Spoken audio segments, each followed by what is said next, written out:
ഹരേ നാരായണ.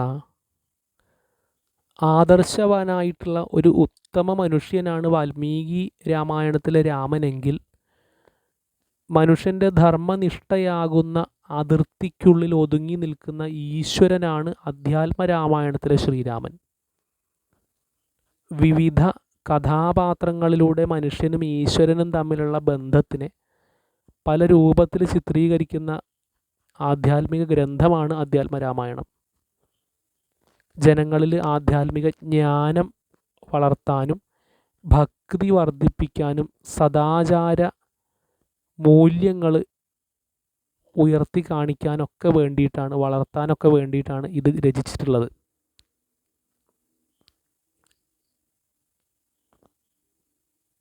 പിന്നെ അദ്ദേഹത്തിൻ്റെ എഴുത്തച്ഛൻ്റെ ഭാഷാ ശൈലി വളരെ മനോഹരമാണ്. അത് ഒരു വട്ടമെങ്കിലും ഒരു തവണയെങ്കിലും അത് വായിച്ചാൽ നിങ്ങൾക്കത് മനസ്സിലാവും. അത്ര മനോഹരമാണ്. ഈ എഴുത്തച്ഛൻ്റെ ഈ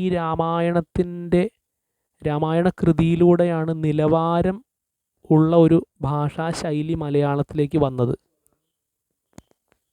ഇതിനെ പിന്നെ പല കവികളും പിന്തുടർന്നിട്ടുണ്ട് എന്നുള്ളത് സത്യമാണ്. 4 നൂറ്റാണ്ടുകളോളമായിട്ടും, 4 അനേക നൂറ്റാണ്ടുകളായിട്ടും ആ ശൈലി വലിയ മാറ്റമൊന്നും കൂടാതെ ഇന്നും തുടർന്ന് പോരുന്നുണ്ട്.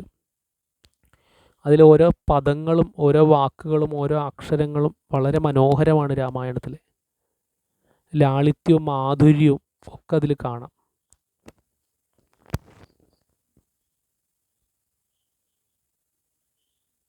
അതുപോലെ തന്നെ ഇത് ഓരോ കിളിപ്പാട്ട് പ്രസ്ഥാനത്തിൽ ഓരോ വൃത്തങ്ങളിലാണ് ഈ അധ്യാത്മരാമായണത്തിൽ ഓരോ അധ്യായങ്ങളും എഴുതിയിട്ടുള്ളത്.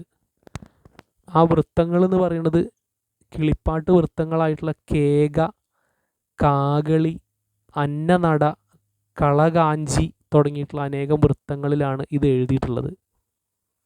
അതുമാത്രമല്ല, ഈ ഗ്രന്ഥത്തിൻ്റെ ഒരു പ്രത്യേകത എന്താണെന്ന് വെച്ചാൽ